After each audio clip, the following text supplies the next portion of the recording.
Welcome back, everybody. It has been a while. I apologize for that, but the old basket case is pretty much in the same shape. The electronics is complete, and later in this video I'll show the alignment of it on some old video. I'm in the dog days of summer. This is August 11th, 10th or 11th, somewhere. When you're retired, you lose track of time.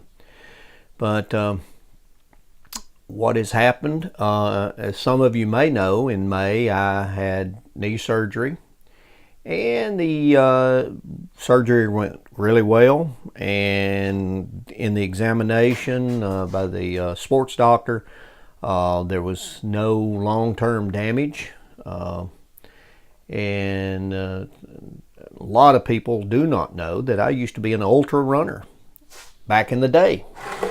And I've ran over 20 ultra marathons and marathons, including Boston Marathon and a 100-miler. And then I got fat and slothy and really didn't do nothing. And nothing motivates you like an injury. So after the surgery, I decided to get back on the horse and do it again. And so I've lost 28 pounds, and I'm running 3 times a week now, with my longest run 6 miles. That's about all the 63-year-old body will maintain right now. So we'll see how it progresses. So as far as the radio stuff, this is on hold because we're in dog days. I can't really do anything. I can glue the veneer on and what have you, but the finish will have to wait. But I have another project I'm going to show you that I'm working on besides the running, and you'll see that I've probably got my hands full. And here it is. This is the 64 Chevy C10 that I've got. I've drove for the last 3 or 4 years, and so I've decided to tear it down. And as you can see, I've pulled the rear end out. I'm cleaning up the frame. I'm gonna paint it. Got all the bushings to go back in it, and let's see, very small shop, so got to pull the trailing arms and the drive shaft, and I have redone them, treated the rust and painted those. That's the 350 crate engine that will soon go in this. But I've got a lot of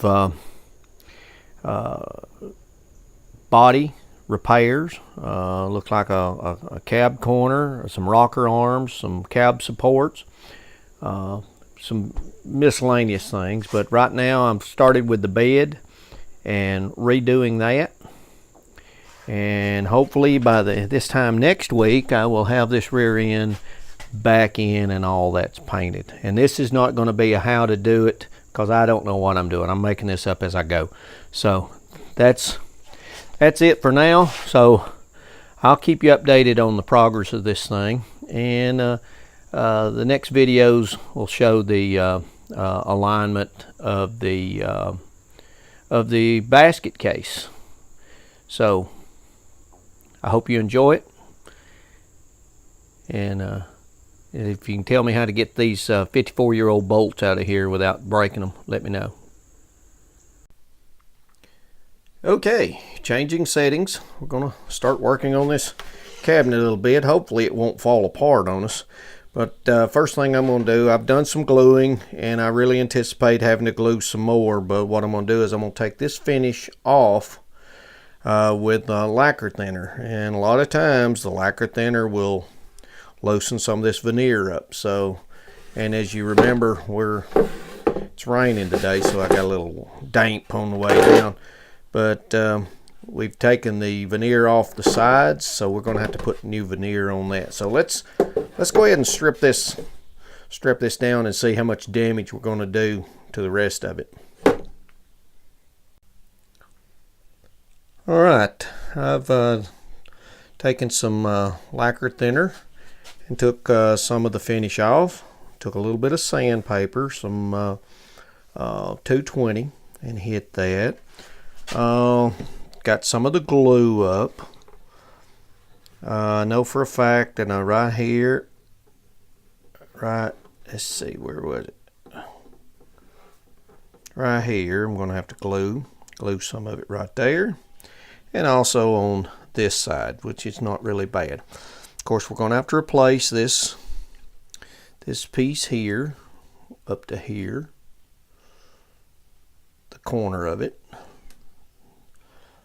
all the way down, and these strips in there. But everything else looks pretty good. We're going to do a little bit more. I'm going to let this dry and look at it and see what it looks like. We'll have to hit this with a little bit of stain, I believe. Freshen it up, maybe some toners.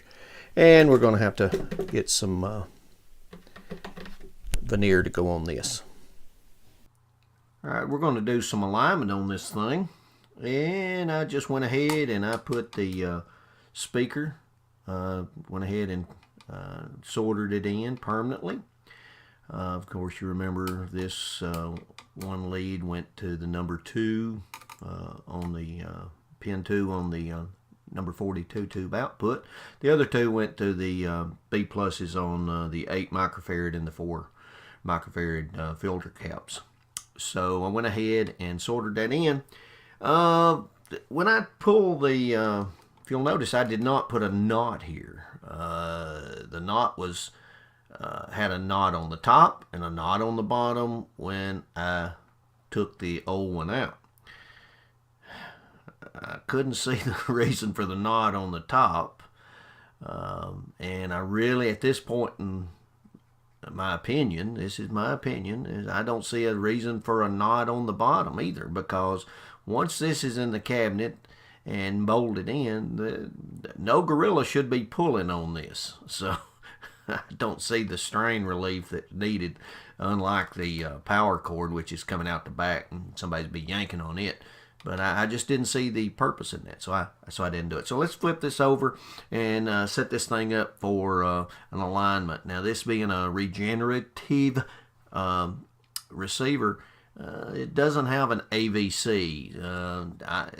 There's several different ways, and you know, if you've asked 20 guys that align these things, there's a basic way of doing all of it, but then there's other ways too. So some people do it by ear, some people use a meter, some people use a scope, some people use it all. You know, it's and we'll get into what the basics, and I'm talking very basics. We're not getting into the nitty gritty of exactly what's happening when you align one, but we'll get into the very basics, so you'll have an understanding what we're trying to accomplish, and then from there the procedures get a little bit more complicated of how to get from point A to point B, but hopefully I can explain what we're trying to do, and then each radio will be a little bit different from there.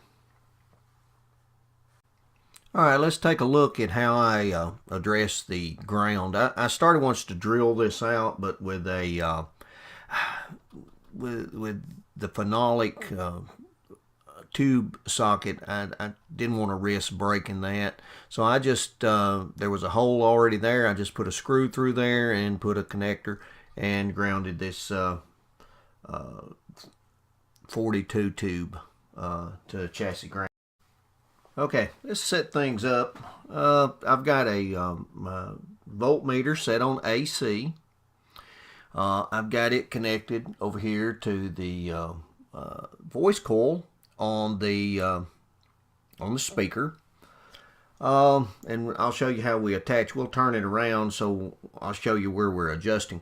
But this is the new dial that I've bought from Radio Days, and I've got a new pointers, a couple of new knobs. So this is, you'll have to double check it, but this is, I'm going to level this up. I've set that on 55, and then you're supposed to bring this up to 60 for the alignment.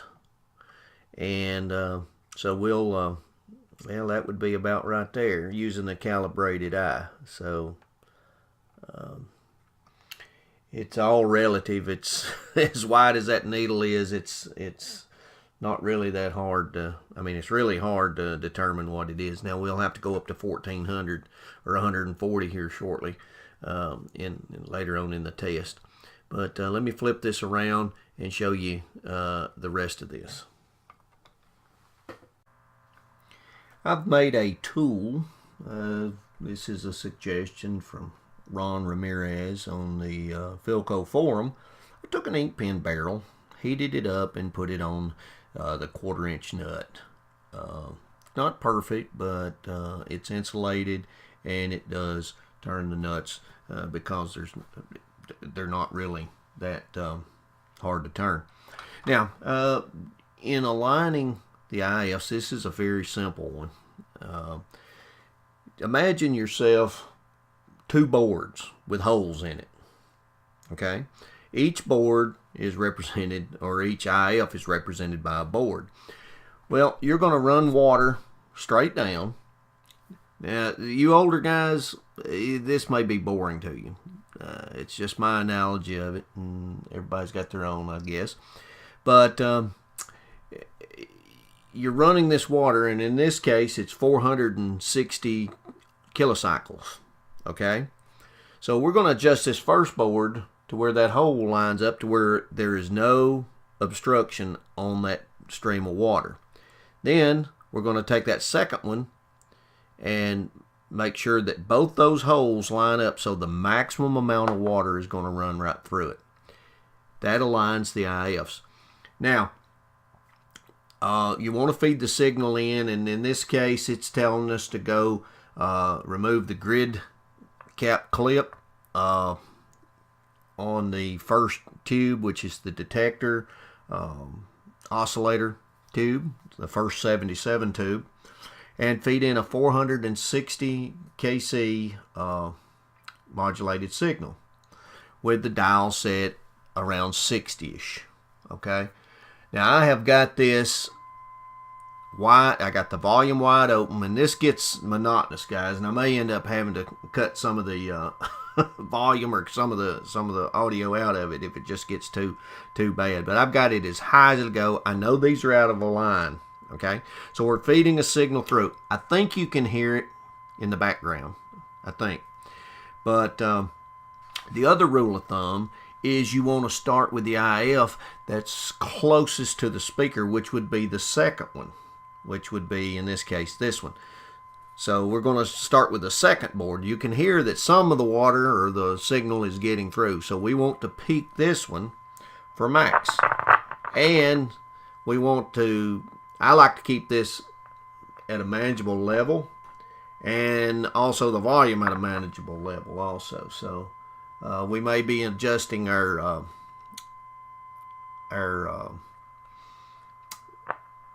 generator down a little bit. Okay, went the wrong way with that.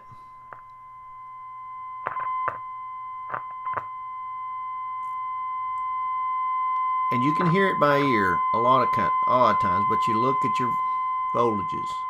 Okay, now I've taken these apart, cleaned them out, put a little pressure on those split nuts so that they'd have more pressure, so they would more lock, in place. And so I've got the signal generator running about half on the high scale. Not really seeing anything. I've got the volume wide open, so let's see if we can get a little something out of here.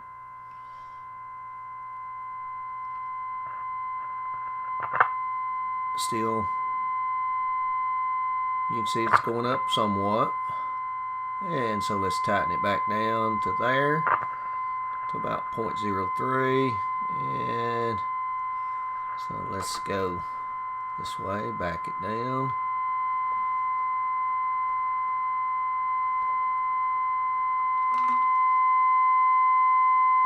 You heard that noise, that was ice in my Yeti cup. Alright. So tightening it back up, bringing it back to about 0.06-ish or so right there. Now you want to keep your generator as low as possible. Okay?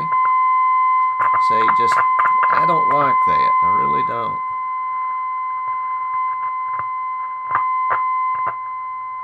And I'm not really sure why it's so... Has to be a mechanical thing.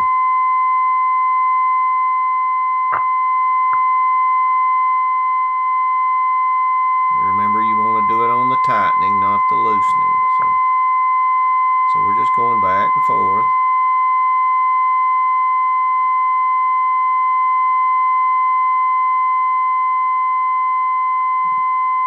Now this one is really tight. I like that.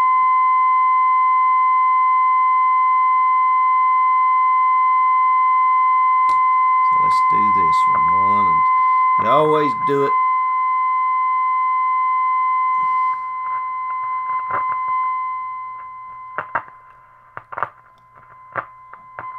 I still don't like that. I'm gonna take that nut out and tighten it some more.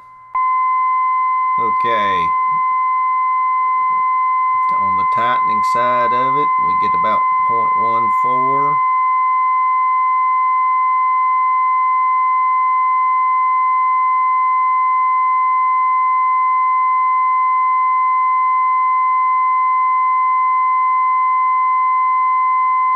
This tool is not fitting exactly, but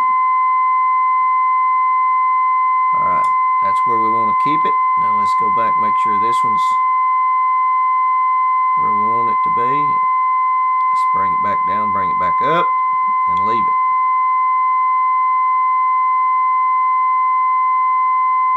Right, our IFs are aligned now. Okay, now we're going to touch the regeneration condenser, which is number 17, which is number 3 here. I went to the riders, and I went through this, and this is the riders, and it says using the signal generator, okay? I never could get this to work with the signal generator, okay? So I went back to the original alignment procedure that came out with Philco, and what it says is just the regeneration condenser, which is number 17, located, and it gives you the location. Adjustment is made by turning the fiber hex nut with either a screwdriver or a special nut or fiber wrench. This procedure is tune in a signal at a high frequency, somewhere around 1500. We're up on this end. I've got the volume down so I can talk above it, but you want something on the high end, so I'm going to turn it up all the way. So I've got a signal, got a station there, and I'm going to what you're wanting to do is to turn the nut until you hear an oscillation or a squealing, okay?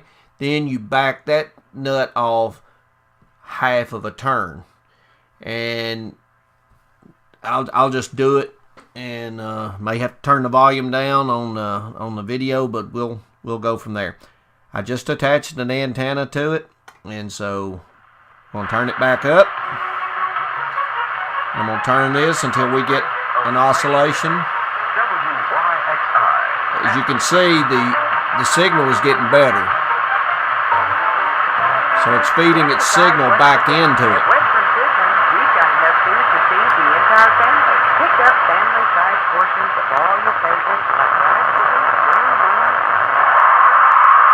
You start hearing the oscillation, the squealing. All right, let's go back half a turn.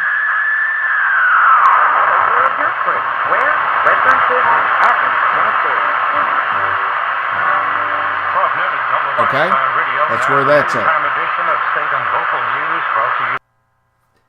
Okay, the procedure says to tune down to the low end of the band a signal or a station and see if the squealing is there. We were up here, so let's go down the low end, very low end.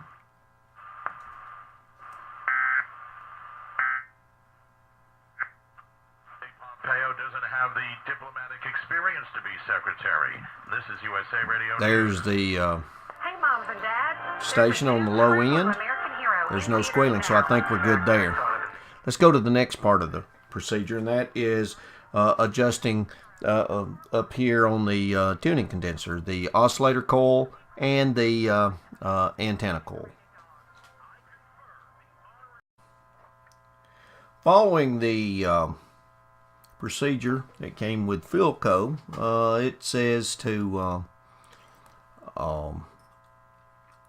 feed a signal of around 1400 into the radio, and the selector said at about 1400 or 140 on the dial, which is really hard to do, as I showed you. But now we want to adjust the oscillator and the antenna, and in that order. And the oscillator is the one in the back here, and then the antenna is here. So it really doesn't say how to adjust it other than to adjust it, but you've got to make the assumption that it's for maximum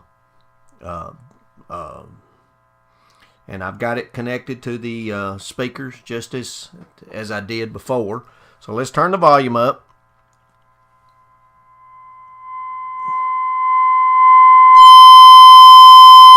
I'm not going all the way with that.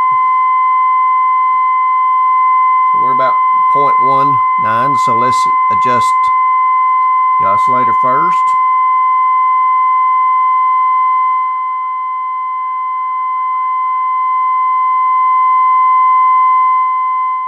Remember, we want it on the tightening.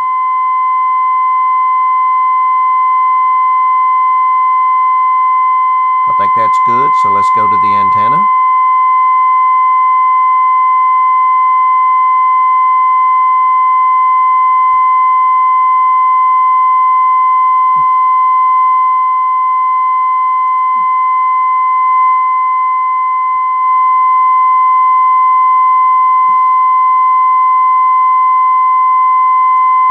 Of course, we want to do it on the tightening again.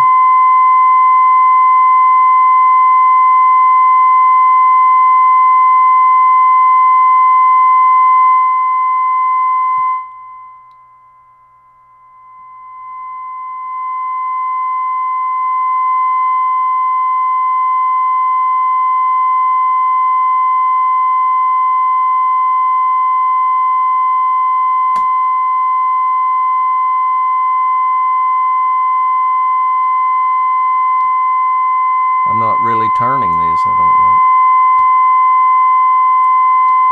This doesn't fit that well.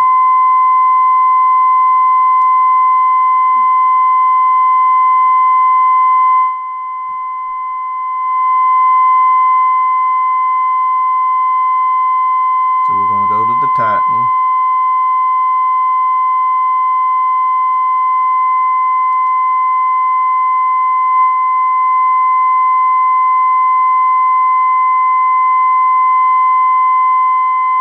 I believe that's it. Let's test drive this just a little bit. I've hooked up a real antenna outside. I've got it connected to a ground. And so let's just start at the bottom of the band and go up. This is 580, about 20 miles away or so.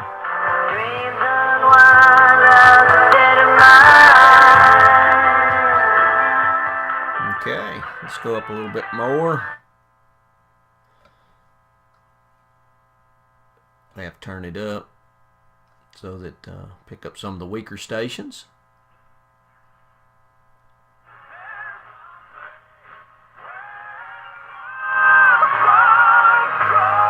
I believe that's somewhere around 800. Somewhere thereabouts. Just going up a little bit more.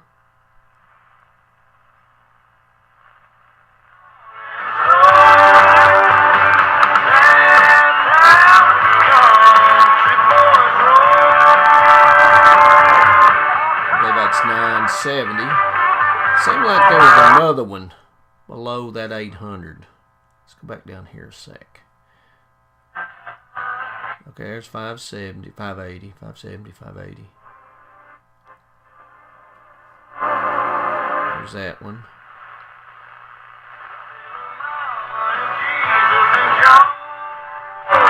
Okay, that's the local one.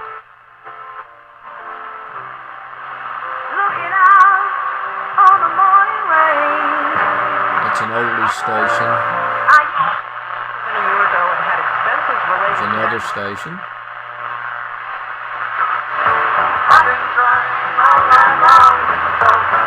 Another oldies station.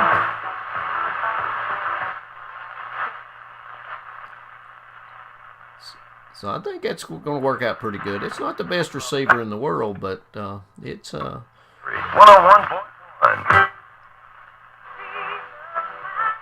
I've got to find out where that's at. That's a pretty nice station there. Okay, I'm going to have to work on some cabinet now.